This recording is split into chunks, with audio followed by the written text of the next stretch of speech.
크신 은혜와 복이 임하시기를 주님의 이름으로 축원합니다. 오늘 여러분과 함께 나눌 말씀은 구원의 하나님으로 기뻐하리라, 구원의 하나님으로 기뻐하리라는 제목입니다. 제가 어렸을 때 추수감사절이 가까이 오면 전반적인 분위기가 이렇게 좀 들떠 있었습니다. 왜냐하면 실질적으로 무언가 삶이 발전하고 나아지는 것이 있었기 때문입니다. 사실 그 당시 GNP와 지금을 비교하면 지금이 훨씬 높습니다. 어렸을 때는 밥상에 생선이 그 한 토막만 이렇게 올라오면 굉장히 감격했었습니다. 근데 지금은 뭐 마음만 먹으면 몇 마리라도 먹을 수 있을 정도로 모든 것이 풍부해졌습니다. 그런데도 그때는 추수감사절이 되면 진심으로 감사하는 마음이 얼마나 생겼었는지요. 근데 지금은 좀 이렇게 추수감사절이 이제 2주 후에 되는데 뭘 감사해야 될지 좀 느낌이 안 오는 그런 시대를 우리가 사는 것 같습니다. 왜 그럴까요? 그때는 개발도상국가였으니까 어렵고 힘들었지만 그래도 계속 발전하는 상승곡선이었고, 지금은 OECD 국가에 속할 정도로 선진국 진입이 코앞이긴 하지만 정체 또는 하향 곡선을 그리고 있기 때문이 아닐런지요. 그러다 보니까 추수감사절은 해마다 맞이하긴 하는데 뭘 감사해야 될지 좀 잘 모르고 약간은 좀 억지로 감사거리를 짜내는 그런 형편이 아닌가, 그런 생각을 추수감사절이 이제 가까이 오면 이렇게 하게 됩니다. 여러분, 그러므로 오늘 말씀을 통해서 진정 우리가 감사해야 될 것이 무엇인지 감사의 근원을 찾아보시는 이 시간 되시기를 주님의 이름으로 축원합니다. 오늘 본문의 하박국 선지자는 본문에서 유대 나라가 범죄함으로 인해서 바벨론에 의해 멸망당할 것이라는 경고의 말씀을 들었을 때의 내용입니다. 여러분, 하나님이 경고하시면 그대로 이루어집니다. 즉 예언의 말씀이라는 말입니다. 하나님께서 유대 나라가 그 죄악으로 물든 것을 보시고 바벨론에 의해서 이제 멸망당할 것이다 라고 경고하셨기에 그것은 이제 미래에 그대로 이루어질 일입니다. 그러니까 이 지금 그 이야기를 들은 하박국 선지자로서는 얼마나 두려웠을까요? 얼마나 무서웠을까요? 이제 우리나라 망하는구나, 굉장히 무서웠을 것입니다. 여러분, 그 마음을 하박국 선지자는 하박국 3장 16절에서 이렇게 표현하고 있습니다. 내가 들었으므로 내 창자가 흔들렸고 그 목소리로 말미암아 내 입술이 떨렸도다. 무리가 우리를 치러 올라오는 환난 날을 내가 기다림으로 썩이는 것이 내 뼈에 들어왔으며 내 몸은 내 처소에서 떨리는 도다. 아멘. 이 경고의 말씀을 들을 때 막 창자가 흔들렸고 입술이 떨렸다고 했습니다. 얼마나 충격이 컸으면 이 창자가 출렁거릴 정도로 그렇게 놀랐을까요? 뼈가 썩는 것 같고, 뼈는 우리 몸을 지탱해주는 기둥 역할을 하는 것입니다. 근데 그 뼈가 썩는 것 같다는 것은 도저히 서 있을 수 없다는 거죠. 그래서 막 그 다리가 후들후들 떨리는 그런 두려움과 공포를 지금 느꼈다는 것입니다. 저는 요즘 우리나라가 처한 현실이 좀 이와 같지 않는가 생각을 해봤습니다. 지금 우리나라에서 일어나는 정치와 국방 문제는 바람 앞에 등불만큼의 그런 위기 상황이라고 봅니다. 북한에서는 핵미사일을 계속 개발하고 있고, 미국에서는 선제 타격에 대한 그런 준비를 점점 현실화시키고 있습니다. 이것 하나만 하더라도 대한민국은 사실 일촉즉발의 그런 위기 속에 있는 것입니다. 물론 쉽게 전쟁이 일어나지는 않을 것이다, 강대국들이 허락하지 않을 것이다, 이런 이성적인 분석이 있긴 합니다만, 그러나 뇌관이 건드려지면 한순간 꽝 하고 터질 수 있는 그런 화약고임에는 틀림없습니다. 거기다 또 지금 우리 아무개 게이트 국정논단 사태에 대해서 외신들은 대한민국의 대통령이 무당 같은 사람에 의해서 끌려다녔다는 식의 기사를 계속 쏟아내고 있습니다. 우리 역시도 문화 체육 분야뿐만 아니라 교육, 외교, 국방에까지 한 개인 한 집안이 이렇게 좌지우지한 그런 정황이 포착되어서 정말 우리가 절망하고 있지 않습니까? 대한민국이 함량미달의 수준인 사람들에 의해서 이거 농락당했다고 생각하니까 이게 너무 기가 막히는 것입니다. 여러분, 또 경제는 경제대로 얼마나 어렵습니까? 가계부채 비율은 사상 최고를 경신하고 있고 국가 부채도 눈덩이처럼 불어나고 있습니다. 빚이 늘어나는데 2010년 이후에 지난 5년에서 6년 동안 경제 성장률을 보면 세계 평균보다 한참 밑도는 수준이었다는 것입니다. 한 해 한 해가 얼마나 경제적으로 어려웠는가를 보여주는 것이죠. 더구나 그런 한국처럼 몇몇 대기업에 부가 집중되어 있는 구조를 감안한다면 정말 몇 기업을 제외한 나머지는 최악의 경제 상황 속에서 살고 있음에 틀림없습니다. 특히 자영업을 하는 분들이 얼마나 힘들어하는지요. 음식점을 하면 6.8% 정도만 그 생존율이 있다고 하니 100명의 남자가 퇴직한 후에 식당을 열면 94명은 식당 문을 닫는 것입니다.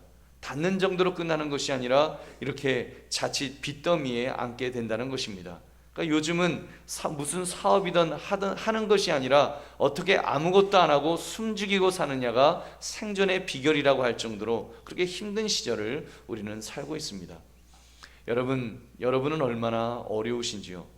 저는 목사로서 우리 성도님들의 그런 생계를 살필 때마다 얼마나 가슴 졸이는지 모릅니다. 너무 힘들어 하시는 그런 모습을 보기 때문입니다.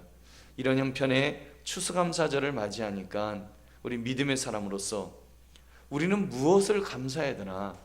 우리는 무엇을 정말 진심으로 마음 깊은 곳에서 정말 감사하는 마음이 있을까? 이 질문을 던지지 않을 수가 없습니다. 지금 믿음의 선배였던 이 하박국 선지자는 이 질문에 대해서 분명한 답을 주고 있습니다. 자기는 너무 두렵고 너무 무섭지만, 그리고 실제로 눈에 보이는 것은 너무 기가 막히지만 그럼에도 불구하고 그는 기뻐한다라고 선포합니다. 기뻐하리로다. 무엇으로 인하여 기뻐한다 그랬습니까? 우리 하박국 3장 18절 말씀 같이 읽어보겠습니다. 시작. 나는 여호와로 말미암아 즐거워하며 나의 구원의 하나님으로 말미암아 기뻐하리로다. 아멘. 여호와로 말미암아 기뻐한다. 하나님으로 말미암아 기뻐한다는 것입니다. 여러분, 그렇습니다. 믿음의 사람은 그런 사람입니다. 환경이 어떻든 간에 믿음의 사람은 하나님을 의식하고 하나님을 의지하기 때문에 하나님으로 인하여 기뻐하는 사람인 줄 여러분 믿으시기 바랍니다. 이 좀 더 구체적으로 여기에 대해서 세 가지로 우리가 한번 살펴보고자 합니다. 첫째, 눈에 보이는 것만 본다면 결코 기뻐할 수 없을 것입니다. 믿음의 사람이라고 환경적으로 항상 좋은 것은 아닙니다.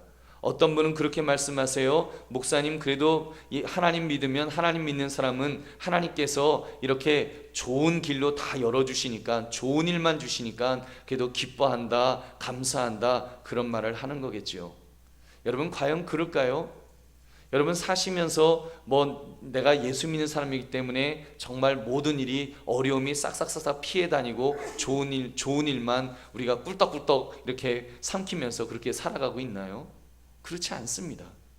하박국 선지자의 고백을 보십시오. 하박국 3장 17절. 비록 무화과 나무가 무성하지 못하며 포도나무에 열매가 없으며 감람나무에 소출이 없으며 밭에 먹을 것이 없으며 우리의 양이 없으며 외양간에 소가 없을지라도, 믿음의 사람도 지금 이렇게 열매가 없을 수 있다는 것입니다. 가뭄으로 물 공급이 안 되거나 메뚜기 때 같은 병충 재해로 열매가 없을 때도 있고요. 이렇게 막 그 태풍이 불어오면 모든 열매가 우수수 떨어지는 것입니다. 신앙생활을 한다고 초자연적인 어떤 혜택을 누리면서 그렇게 사는 것이 아니라는 것입니다. 하나님은 오히려 질서의 하나님이기 때문에 동일하게 그렇게 주신다는 거예요. 마태복음 5장 45절에서 예수님은 이렇게 말씀하셨습니다. 이같이 한즉 하늘에 계신 너희 아버지의 아들이 되리니 이는 하나님이 그 해를 악인과 선인에게 비추시며 비를 의로운 자와 불의한 자에게 내려주심이라. 아멘. 질서의 하나님은 동일하게 그냥 다 주시지, 예수 믿는다고 특별하게 초자연적인 그런 혜택을 주시지 않는다는 것입니다. 여러분, 그러므로 소나기가 내리면 비를 피하지 않는 한 쫄딱 젖을 수밖에 없습니다. 이것이 자연의 이치입니다. 그러므로 너나 할 것 없이 모두 힘들 수밖에 없습니다. 지금도 마찬가지예요. 대학 입시의 문제라든지 경제적인 어려움이라든지 북한의 위협이라든지 국가의 부정부패라든지 이런 속에서 힘들어하지 않을 사람이 어디 있겠습니까? 다 마음의 상처를 입었고요. 다 힘들어서 붕괴해서 어쩔 줄 몰라 하는 것입니다. 여러분, 이런 환경에서 우리가 무엇을 기뻐할 것이 있겠습니까? 그러니 감사라는 것은 그 자체가 너무 억지스럽다, 이런 생각이 들지 않을 수가 없다는 말입니다. 아마 여러분도 마찬가지일 것입니다. 직장에서 자금 사정이 어려울 수도 있으시고, 직장에서 퇴직 압력 때문에 막 머리털이 빠질 정도로 그렇게 스트레스를 받는 분도 계실 것입니다. 작년까지만 해도 또 몸이 아픈 데가 그래도 좀 없었는데 올해는 왠지 피곤하고 이제 막 욱신욱신거린다, 그런 분들도 분명히 여기 앉아 계실 것입니다. 우리 인생이 그런 것 같습니다. 우리 인생이 시간이 지나면 지날수록 더 나아지는 것이 아니라 시간이 지나면 지날수록 더 나빠지는 것 같습니다. 더구나 장수시대를 살아가는 우리들이 체감하는 몸 상태는 점점 힘들다고 느껴지는 것 같습니다. 저도 건강이 작년 같지가 않아요. 제가 책상에 서서 일을 하는 편인데 올해는 틈만 나면 앉아서 일을 합니다. 또 체력이 떨어졌다는 것입니다. 그러다 보니까 자꾸 앉게 되고 또 눕고 싶고 이제 자꾸 그러는 거예요. 우리 어르신들 앞에서 할 말은 아닙니다만 부모님 세대처럼 굵고 짧게 살면 좀 인생의 고통을 덜 느낄 것 같은데 지금은 장수 시대를 살다 보니까 이제는 점점 힘들어질 일만 남은 것 같습니다. 여러분, 우리 기도 제목만 해도요, 우리 어르신들에 대한 기도 제목 리스트만 점점 길어지는 것 같아요. 이제 우리 그런 시대를 이제는 우리는 살아가야 됩니다. 그러다 보니까 인간적으로 체감하는 인생은 점점 힘들다, 너무 힘들다, 도저히 살 수가 없다, 이런 느낌밖에 여러분 없지 않는지요? 그렇다면 우리 인생은 불행한 것일까요? 정말 우리 인생 보이는 것 때문에 우리는 감사거리가 없는 것일까요? 여러분, 그 답은 그렇지 않다는 것입니다. 믿음의 사람은 아무리 환경이 어렵다고 할지라도 여러분, 두 번째로 눈에 보이지 않는 것으로 인하여 참 기쁨을 얻을 수 있습니다. 여러분, 눈에 보이지 않는 게 있어요. 실제로 우리에게 행복을 주는 것이 무엇입니까? 눈에 보이는 것인가요? 눈에 보이지 않는 것인가요? 인간이 인간다워지기 위해서 진정 필요한 것은 눈에 보이는 것일까요? 눈에 보이지 않는 것일까요? 여러분, 사실 눈에 보이는 것 얼마나 좋아졌습니까? 먹는 것, 제가 어렸을 때 뭐 결혼식 가도요, 겨우 기껏해야 갈비탕 정도 먹었습니다. 근데 지금은 아주 뭐 10,000원짜리 그 한식 뷔페를 가도요, 얼마나 그 먹을 것이 많은지요. 옛날에는 한 반찬이 10가지만 있으면 진수성찬 그랬어요. 지금은요, 정말 뭐 20가지 30가지는 아무것도 아니고 결혼식장 가면 한 100가지는 넘는 것 같아요. 하여튼 뭔 음식이 그렇게 많은지요. 배불러서 못 먹지 없어서 못 먹는 그런 시대가 아닌 그런 시대를 우리가 살고 있습니다. 눈에 보이는 과학 얼마나 발전을 하고 있습니까? 인공지능 지금 요즘 얼마나 그 말이 많아요. 이제는 냉장고에도 인공지능이 들어가서 우유의 신선도가 얼마나 되는지, 며칠 됐는지 다 알려줄 수 있대요. 앞으로는 이제 냉동고에 있는 고기도 빨리 먹으세요, 상합니다 하고 알려주고, 내가 우유 마시고 나면 그 우유를 자동으로 이제 그 마트에 주문을 해서, 그러면 이제 드론이 다다다다 갖고 이제 그 드론이라고 그 조그만 헬리콥터 있잖아요, 그게 우유 한 병 들고 와서 배달을 문 앞에다가 탁 이렇게 해주는 그런 시대가 아마 곧 올 것입니다. 여러분, 근데 지금 그런 시대인데도 점점 강조되는 것이 있어요. 그 강조되는 것이 뭔가 하면 인공지능이 발전하면 발전할수록 그것을 의미 있게 사용하기 위한 인문학이 필요하다는 말이 나옵니다. 인문학. 인간이 더 인간답게 살기 위해서 과학에 대한 의미 부여가 필요한데, 그러기 위해서는 눈에 보이는 자연과학도 중요하지만 눈에 보이지 않는 인문학이 필요하다는 이야기가 점점 힘을 얻고 있습니다. 지금요, 우리 문과 들어가면 다 이제는 실업자 된다, 10명이면 9명이 실업자 된다 그러지만, 이제는 다시 이제 인공지능이 발전하면서 오히려 인문학이, 이제는 우리 인문학을 공부해야 돼. 인문학을 통해서 인간이 무엇인지, 정말 그리고 앞으로 과학 문명을 어떻게 잘 사용해야 될지, 이제 그 가치를 부여하는 것들을 해야 된다는 이야기가 나오는 것입니다. 인공지능이 못하는 것들을 인문학은 인공지능이 못하거든요. 그래서 그런 부분들을 이제 해야 된다는 것을 계속 이야기합니다. 실제로 우리를 행복하게 해주는 것도 보면요, 생각해보면 눈에 보이는 것이 아니라 눈에 보이지 않는 것이 우리를 더 행복하게 해주는 것을 볼 수 있습니다. 눈에 보이는 것, 여러분 요즘 과일요, 사과 같은 거 보면요, 당도가 옛날보다 1.5배가 더 높대요. 그래서 얼마나 그 사과 같은 거 먹으면, 포도 같은 거 먹으면 얼마나 달콤한지 모릅니다. 여러분, 포도를요 이렇게 똑 따갖고 한번 드셔보세요. 그 새콤달콤한 그걸 또 포도의 그 특유의 향을 쫙 맡으면요 얼마나 그 맛있는지 몰라요. 안 맛있으세요? 맛있어요. 그래서 그거를 하나 두 알 이렇게 따먹잖아요. 그러면서 얼마나 그 맛있게 그거를 음미할 수 있는지 모릅니다. 근데요, 포도 한 송이를, 저는 과일을 좋아해서 이렇게 먹으면 그걸 다 먹는데, 가만 생각해 보니까 처음에 그 몇 알은 그 음미하면서 이렇게 먹을 수 있는데요, 그 다음부터는 이게 그냥 내가 왜 먹는지도 모르고 저는 끝까지 끝을 보거든요. 막 먹어요. 막 먹으면서 맛도 모르고 막 먹어요. 먹으면서 오히려 머릿속에서 이거 이렇게 단 거 많이 먹으면 당뇨병 걸릴지 모르는데, 이거 살찌는데, 이러면서도 끝까지 다 먹는 거예요. 그리고 이제 다 먹고는 배불러가지고 내가 이걸 왜 다 먹었지? 이러면서 하는 거예요. 여러분, 한 송이 포도를 먹는데 눈에 보이는 거는 내게 기쁨을 주는데 겨우 3-4개가 기쁨을 주지 나머지는 부담이더라고요.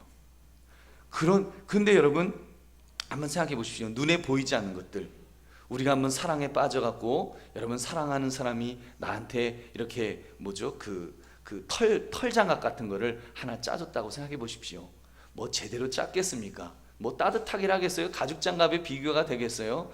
바람 숭숭 들어가는데. 그래도 여러분, 그 털장갑, 사랑하는 사람이 짜준 그 털장갑을 탁 받으면요, 손이 따뜻한 게 아니라 마음이 후련해지는 거예요. 그리고 그 사랑하는 사람이 짜준 털장갑, 그 촌스러워서 내다버려야 될 그런 거지만, 그러나 그걸 평생 간직하는 거예요. 그리고 이걸 누가 짜줬는데, 혹시 모르겠어요. 여러분, 결혼 전에 그 사람이 짜준 그거를 몰래 집에 가지고 있는 그런 분도 혹시 계실지 모르겠습니다. 회개하시고 버리시기 바랍니다. 그러면 안 되죠. 하여튼 여러분, 눈에 보이지 않는 것이 우리로 하여금, 눈에 보이지 않는 그 사랑이 우리를 얼마나 행복하게 만들고 기쁨을 주고, 또 그것이 계속 유지되는 것을 우리가 경험하는 것입니다. 여러분, 눈에 보이지 않는 것이 눈에 보이는 것보다 우리를 더 행복하게 만드는 것임에 틀림없습니다. 여러분, 하물며 우리 여호와 하나님이시겠습니까? 하나님은 눈에 보이지 않으십니다. 왜요? 하나님은 영이시기 때문에. 요한복음 4장 24절, 하나님은 영이시니 예배하는 자가 영과 진리로 예배할지니라. 아멘. 그래서 하나님을 예배할 때도 영과 진리로 예배할지니라라고 말씀합니다. 근데 그 하나님은 무슨 일을 하셨습니까? 우주 만물을 말씀으로 창조하셨고, 지금도 그 만물을 다스리고 계십니다. 역사의 주관자가 되셔서 지금도 이 세상을 하나님의 계획 속에서 그렇게 이끌어가고 계십니다. 그리고 우리를 얼마나 사랑하셨으면 죄로 죽을 수밖에 없는 우리를 위해서 그 아들을 십자가에서 죽이시기까지 우리를 사랑하신 줄 여러분 믿으시기 바랍니다. 그 모든 것들은 눈에 보이는 것이 아닙니다. 눈에 보이지 않는 것입니다. 실제로 일어난 사건임에도 불구하고 영적인 눈으로 보지 않으면 볼 수 없는 것들입니다. 성경을 통해서, 성령 하나님을 통해서 보여주시지 않으면 볼 수 없는 것입니다. 우리는 그것을 보는 것입니다. 그 하나님이 나를 사랑하신다, 그 하나님이 나와 함께 하신다, 그 하나님이 나를 이끌어 주신다, 그 하나님이 아직도 나를 붙들어 주신다라고 이런 믿음이 생기면 그것이 우리를 얼마나 든든하게 만들어 주는 것인지요. 그리고 그 하나님을 위해서 내가 무언가를 할 수 있다고 생각한다면 여러분, 우리는 얼마나 행복해지는지 모릅니다. 나로 인하여 하나님이 기뻐하실 일이 있다고 생각하면 내 피가 뜨거워지는 것입니다. 여러분, 무엇을 제일 기뻐하십니까? 한 영혼을 구원하는 일. 우리 예수님 그런 비유를 통해서 말씀하셨잖아요. 마태복음 18장 13절에 진실로 너에게 이르노니 만일 찾으면 길을 잃지 아니한 99마리보다 이것을 더 기뻐하리라. 한 영혼을 찾았을 때 목자가 기뻐하는 것처럼, 여러분, 회개할 것이 없는 99명의 의인으로 인하여 기뻐하시는 것보다 우리 하나님은 한 영혼이 저 하나님 앞에 돌아오면 그것을 기뻐하신다고 하셨습니다. 그러니까 사람들이 그 보이지 않는 그 상급을 위해서 하나님 기뻐하시는구나, 하나님 기뻐하시니까 우리에게 또 상급 주실 거 아니에요. 지금 눈에 보이는 것 아닙니다. 우리가 죽어서 갈 천국에서 하나님께서 주실 것인데, 그것 바라보면서 얼마나 기뻐하면서 우리가 목숨을 걸고 그렇게 전도하려고 하는지요. 그 그 보이지 않는 상급을 위해서 사람들은 아프리카로, 아시아로, 중동으로 목숨을 건 선교를 하는 것입니다. 설령 그 길이 죽음의 길이라고 할지라도 우리 하나님을 위해서 생명을 초계같이 여기면서 그렇게 하는 것입니다. 여러분, 그러므로 저와 여러분도 눈에 보이지 않는 분 여호와 하나님으로 인하여 기쁨을 누리시기를 주님의 이름으로 축원합니다. 그렇다면 여러분, 하나님으로 인한 기쁨을 어떻게 느낄 수 있을까요? 그것이 바로 세 번째, 하나님으로 인한 기쁨을 실제로 자기에게 적용해야 합니다.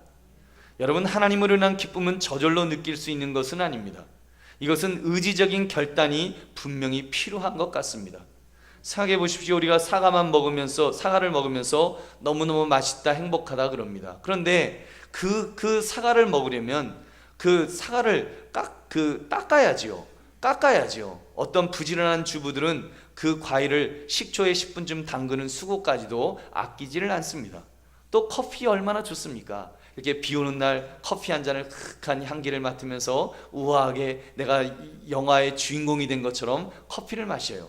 근데 그 커피를 마시려면 여러분, 이렇게 정말 그 맥심 봉지 커피를 마시려고 해도요, 이렇게 그 물을 끓여야 되고 또 봉지 커피를 뜯어서 넣고 숟가락으로 저어야 되는 수고를 해야 됩니다.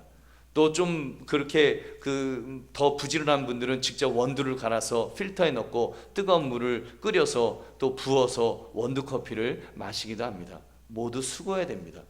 여러분, 하나님으로 인한 기쁨도 그 기쁨이 나의 기쁨이 되도록 하려면 의식적으로 결단해야 됩니다. 하나님으로 인한 기쁨을 실제로 자기에게 적용해야 한다는 말입니다. 오해는 하지 마시기 바랍니다.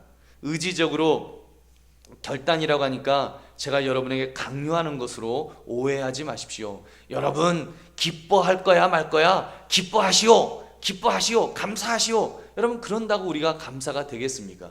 그런다고 기쁨이 되겠어요? 강요해서 억지로 감사하라고 그 멱살을 잡고 흔들면서 그렇게 하란다고 여러분 기뻐할 수 있을 것이며 감사할 수 있겠냐는 말입니다. 여러분, 그렇지 않아요. 그렇게는 안 되는 것입니다. 우리가 내 안에 하나님이 계신 것을 한번 그림으로 한번 그려보십시오. 내가 기뻐하기 위해서 하나님이 계신 것을 그림으로 그리는 거예요.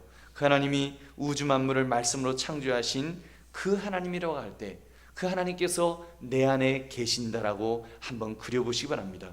그 하나님이 내 마음의 문을 두드리실 때 주님 들어오세요 해서 그 하나님께서 주인의 자리에 내 마음속에 자리를 잡으신 것입니다. 그래서 주님과 더불어 먹고 나는 또 주님과 더불어 먹으면서 그렇게 주님과 동고동락한다고 한번 상상해 보시기 바랍니다. 내가 국회의원 한 사람과만 친하게 지내도 우리 얼마나 어깨에 힘이 들어갑니까? 아무개는 대통령과 친하다는 것 가지고 나라 전체를 농락하지 않았습니까? 그런데 우주 만물의 주인 되시는 하나님이 나와 함께 하신다니까요. 아무도 아멘이 없어요. 아무도 아마 안 믿어지시나 봐요. 여러분, 우주 만물을 창조하신 하나님이 나와 함께 하시는 줄 믿으시기 바랍니다. 여러분, 하나님이 함께 하시는 거예요. 그러면 여러분 기쁘지 않을 수가 있겠냐고요. 하나님이 나와 함께 하시는데 어떻게 기쁘지 않을 수가 있어요? 여러분, 있다가도요 갑자기 얼굴에 희죽희죽 한 번씩 이렇게 웃음이 나와야 되는 거예요. 물론 우리가 맨날 웃을 수는 없을 것입니다. 어려운데 눈에 보이는 현실이 너무 힘든데 어떻게 희죽희죽 웃으면서 그렇게 살 수가 있겠습니까? 그러나 여러분, 적어도 우리는요 그것을 극복할 수 있는 그런 마음의 자세가 되어 있어야 된다는 것입니다. 왜냐하면 내 뒤에는, 내 속에는 전능하신 하나님이 함께 하시거든요. 그 하나님이 함께 하시면, 그 하나님이 함께 하시는데 어찌 기쁘지 않을 수가 있겠습니까? 하나님을 믿는다고 하면서 기뻐하지 않는 사람, 감사하지 않는 사람, 그건 뭐가 좀 잘못된 겁니다. 정말로 그 믿음이 있느냐, 나한테 정말로 살아계신 하나님을 믿고 있는지 내 자신에게 질문해 봐야 됩니다.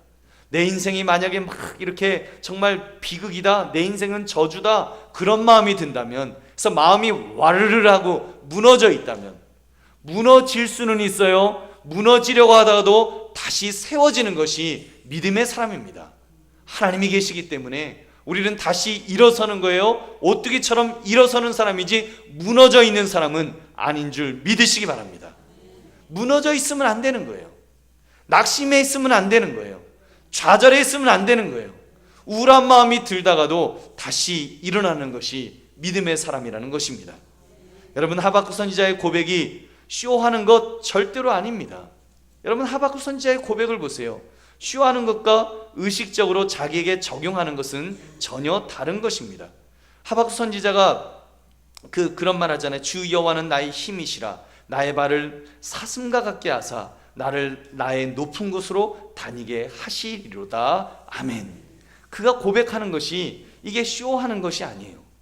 여러분, 쇼하는 것과 의식적으로 자기에게 적용하는 것은 전혀 다른 이야기입니다. 쇼하는 것은 하나님이 안 계신데 있는 척하는 겁니다. 믿음 없는 사람이 하나님이 안 계신데 있는 척하는 것이 쇼하는 거예요. 근데 여러분, 의식적으로 적용하는 것은 하나님이 계시기 때문에 그 하나님을 의식하고 그 하나님을 진짜 의지하며 사는 것입니다. 달라요, 안 달라요? 완전히 달라요. 여러분, 이해가 되셨습니까? 쇼하는 것과 하나님을 의식하는 것은 다른 것입니다. 여러분, 즉 정말 내가 하나님을 아버지라고 부르고 내가 정말 지금 죽어도 천국 갈 수 있다라는 그 믿음이 있다면 여러분 속에 하나님이 계신 줄은 믿습니다. 그럼 그 하나님을 의식하셔야 돼요. 그 하나님을 의지하셔야 됩니다. 여러분, 그러면 그건 다른 거예요. 그건 하나님을 누리며 사는 것입니다. 하박국 선지자는 말합니다. 하박국 3장 17절 18절에서 비록 무화과 나무가 무성하지 못하며 포도나무에 열매가 없으며 감람나무에 소출이 없으며 밭에 먹을 것이 없으며 우리의 양이 없으며 외양간에 소가 없을지라도 나는 여호와로 말미암아 즐거워하며 나의 구원의 하나님으로 말미암아 기뻐하리로다. 아멘. 여러분, 이 하박국 선지자는 하나님을 의식하고 하나님을 의지하니까 정말로 나는 여호와로 인하여 기뻐한다라고 그는 그렇게 고백하고 그렇게 선포할 수 있었던 것입니다. 여러분, 이런 시를 들어보신 적이 있으실 것입니다.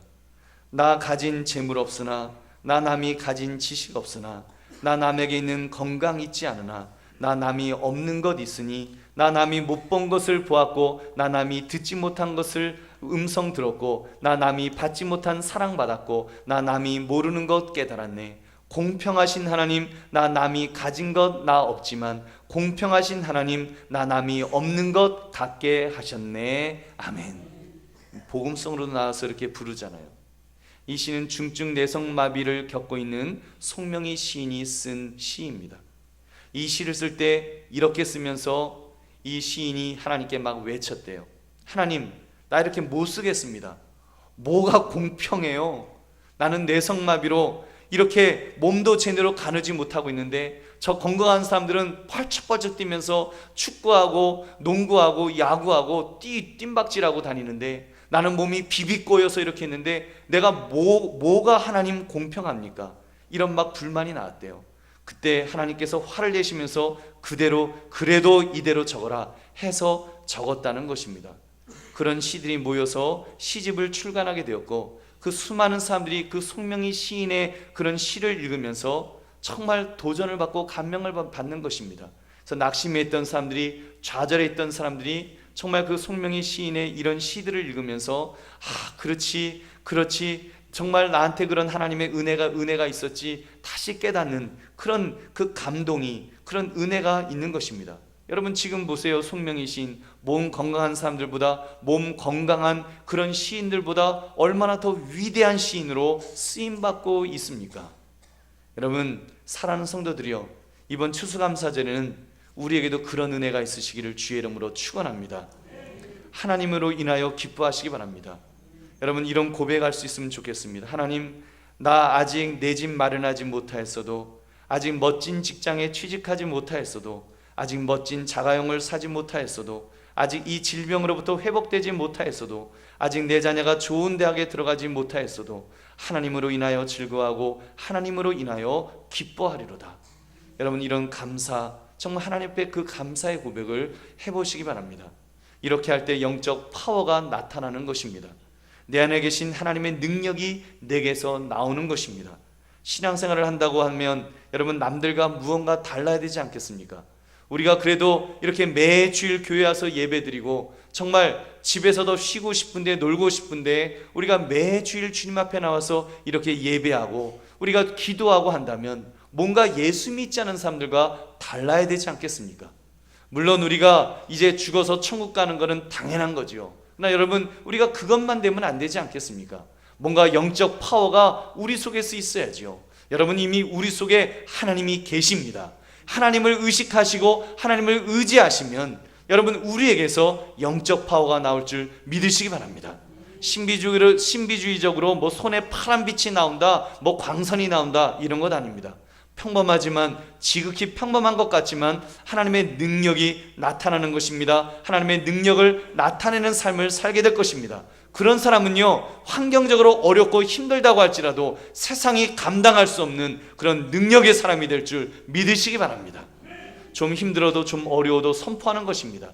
예수 권세 내 권세, 예수 능력 내 능력, 여러분 그렇게 감사하시면서 그렇게 선포해 보시기 바랍니다. 한번 따라 하시기 바랍니다. 예수 권세 내 권세, 예수 능력 내 능력. 여러분 믿으십니까? 여러분 이렇게 막 선포하는 거예요. 때로는 우겨야 됩니다.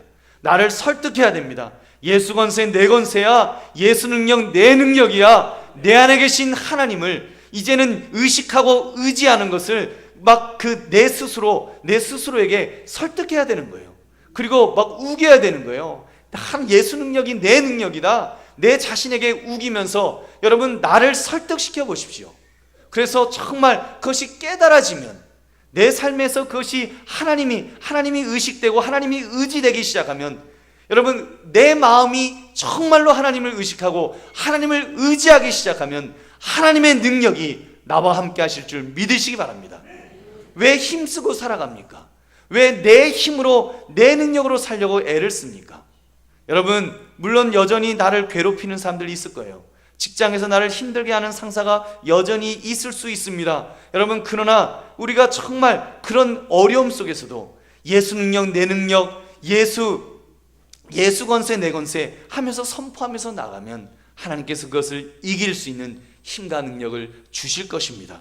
여러분 사랑하는 마음도 주실 거예요. 그럼 미워하는 마음이 있을 때 예수 마음 내 마음, 예수 마음 내 마음, 예수님 내 안에 계신 예수님 사랑하는 마음 주세요. 그 사람 품을 수 있는 마음 주세요 하면 여러분 하나님께서 그런 마음을 주실 것입니다. 그래서 그러면 깜짝 놀라는 거예요. 그 상대방이 깜짝 놀랄 거예요. 내가 저 사람 미워하는데 저 예수 믿는 사람이 어떻게 나를 향해서 저런 사랑하는 눈빛을 줄 수가 있지? 어떻게 저렇게 너그러운 마음으로 나를 대할 수가 있지? 와, 저 사람 무서운 사람이다. 여러분 하나님께서 승리할 수 있는 길을 분명히 열어주실 것입니다. 또 여러분에게 넉넉한 마음, 이길 수 있는 마음을 주실 것입니다. 그래서 세상이 감당할 수 없는 그런 믿음의 사람으로 세우실 줄 믿으시기 바랍니다. 그래도 믿지 못하는 분들 계실 거예요. 목사님 난 못 믿겠어요. 무슨 나 그런 믿음 없어요. 여러분 여러분의 믿음으로 하려고 하지 마십시오. 여러분 안 믿어지세요? 안 믿어지시는 분 계세요? 믿으십니까? 했는데 대답 안 하신 분들 분명히 계셨어요. 안 믿어지세요? 여러분 내 믿음으로 하면 안 믿어지는 거예요. 여러분 믿음조차도 내 믿음으로 믿으려고 하지 마시기 바랍니다. 믿음조차도 하나님의 믿음으로 믿어야지 여러분 우리가 끝까지 갈 수 있습니다. 생각해 보십시오. 사람의 마음은 변합니다. 사랑도 변하는데 믿음이라고 안 변하겠습니까? 아무리 보이지 않는 것이라도 인간에게서 나오는 것은 여러분 그 불변한 것이 없습니다. 변하는 거예요. 인간에게서 나오는 것, 여러분 옛 아담인 나한테서 나오는 것은 변하는 거예요. 별 볼 일 없는 거예요. 여러분 우리는 하나님을 의식하고 하나님을 의지해서 하나님의 것이 나와야 되는 것입니다. 믿음도 하나님의 믿음이 나와야 되는 거예요. 예수님의 믿음이 나와야 되는 거예요. 예수님께서 우리에게 믿음 주시면 그 믿음은 불변하는, 흔들리지 않는 그런 믿음이 될 것입니다. 그래서 여러분 정말로 내 안에 계신 하나님을 의식하십시오. 내 안에 계신 하나님을 의지하십시오. 믿음조차도 하나님 그런 믿음 달라고 기도하시면 하나님께서 우리에게 힘과 능력을 부어주실 줄로 믿습니다. 말씀을 맺습니다. 여러분 추수감사절을 앞에 두고 다른 것 붙들지 마십시오. 구원의 하나님으로 진정 기뻐하겠노라고 이 고백해 보시기 바랍니다. 늘 주님을 의식하시고 주님을 의지하시면, 그래서 예수님 권세 내 권세, 예수님 능력 내 능력, 예수님 마음 내 마음이라고 선포하시기 바랍니다. 그래서 여러분, 정말로 여러분 안에 계신, 다른 거 하라는 말씀 아니에요. 여러분에게 지금 뭘 힘들여서, 여러분 이제 그 추수감사절이 다가왔으니까, 물론 다음 주, 이번 주가 아니라 다음 주부터 우리가 특별 새벽 기도회를 5일 동안 하긴 합니다만, 아무튼 이제 일주일 동안, 요번 주 돌아오는 주 일주일 동안은 여러분 아무것도 안 하셔도 괜찮습니다. 아무것도 하지 마시고 여러분 속에 계신 하나님을 의식하시기 바랍니다. 그리고 여러분 속에 계신 하나님을 의지하시기 바랍니다. 그래서 그 하나님이 일하시도록, 하나님께서 여러분과 함께 하시도록, 여러분의 앞서서 일하실 수 있도록 하나님을 의식하시고 하나님을 의지하시면 하나님께서 여러분에게 힘과 능력을 주실 줄로 믿습니다. 그러면 여러분 기쁨이 저절로 나올 것입니다. 아직 환경은 바뀌지 않아도, 저도 마찬가지예요. 환경은 변하지 않았어요. 사람은 변하지 않았습니다. 여러분, 그러나 하나님이 의식되고 하나님이 의지되면 그때는 우리의 마음속에 하나님께서 평안함을 주십니다. 기쁨을 주십니다. 그리고 여러분 그것을 능히 감당할 수 있는 능력을 주실 줄로 믿습니다. 그래서 여러분, 이번 추수감사절은 정말 우리 마음속에 하나님으로 인하여 기뻐하고 감사할 수 있는 저와 여러분 되시기를 주님의 이름으로 축원합니다.